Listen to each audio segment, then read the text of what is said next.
Hello friends, I am Dr. Ashish Shah for Someone Briefings. So as you see, Trump administration is giving many jolts to not only Indian students but also to all the international students. See, the American dream has been the most coveted prize for any student, Indian students or for that matter international students.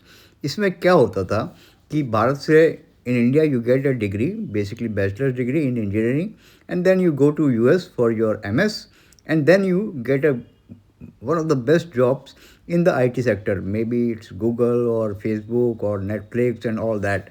तो इससे the minimum salary here was a lakh dollar per annum.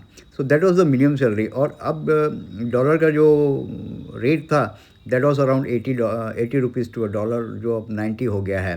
तो this was a huge boom to many Indian students.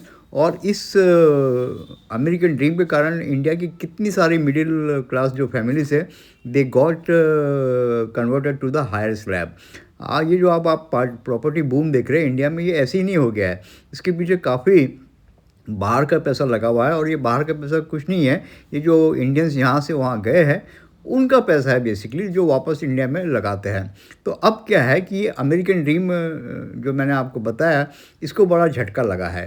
पहले तो Trump ने H1B visa पर $1 लाख का फ़ी लगाया था, और भी उसमें कई सारे रेस्ट्रिक्शन लगाए थे जो हमने हमारे एक पुराने दूसरे वीडियो में कवर किया था. अब उन्होंने F1 और J1 वीज़ा पर भी स्ट्रिक्ट स्क्रूटनी लगाई है. तो यहाँ ये जानना ज़रूरी है कि F1, J1 और F1 ये तीन जो कैटेगरीज जिसमें उन्होंने स्ट्रिक्ट स्क्रूटनी की है, ये होते क्या है. तो F1 is basically for academic studies, mainly for PhDs and all that thing. जबकि J1 जो है वो कल्चरल प्रोग्राम के अंतर्गत जो जाते हैं उनको J1 वीज़ा मिलता है. और M1 जो है that is for vocational training, non academic training, वो उनको M1 के अंतर्गत वीज़ा मिलता है. जो F1 और M1 स्टूडेंट्स है they get form I-20 from their school, while J1 जो पार्टिसिपेंट्स है they get DS-2019 from their program. ये तीनों क्लास की कैटेगरी पे हम अलग से बात करेंगे, एक अलग सेपरेट वीडियो लेंगे. लेकिन अभी इस वीडियो में यह बताना ज़रूरी है कि ये तीनों जो F1, J1 और M1 वीज़ा कैटेगरी है, इसमें जो है स्क्रूटनी काफ़ी टाइट कर दी गई है. तो F1 जो कि एकेडमिक स्टडीज़ के लिए जो स्टूडेंट जाते हैं उनका अब जो है बहुत स्ट्रिक्टली मॉनिटरिंग होगा कि how they are attending their classes, how they are doing their work. So all this things will be done under F1 under new visa rules.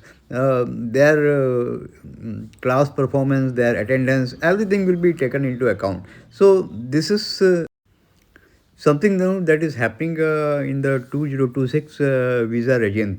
Not only F1, even J1 and M1 class of visa will be also going through strict scrutiny. और जो पहले जो flexibility मिलती थी कि आपके programme होने के बाद भी आप वहीं पर टिके हुए हैं, तो वो सब अब नहीं चलेगा. So once your program is done you have to come back to your original country.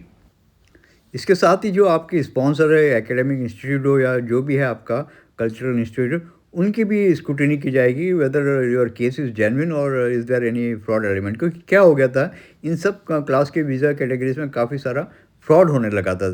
That's why the administration is very strict now. Not only that, their social media platform will also be analyzed and kept in the record. So no one, anyone can take this things in a lighter tone.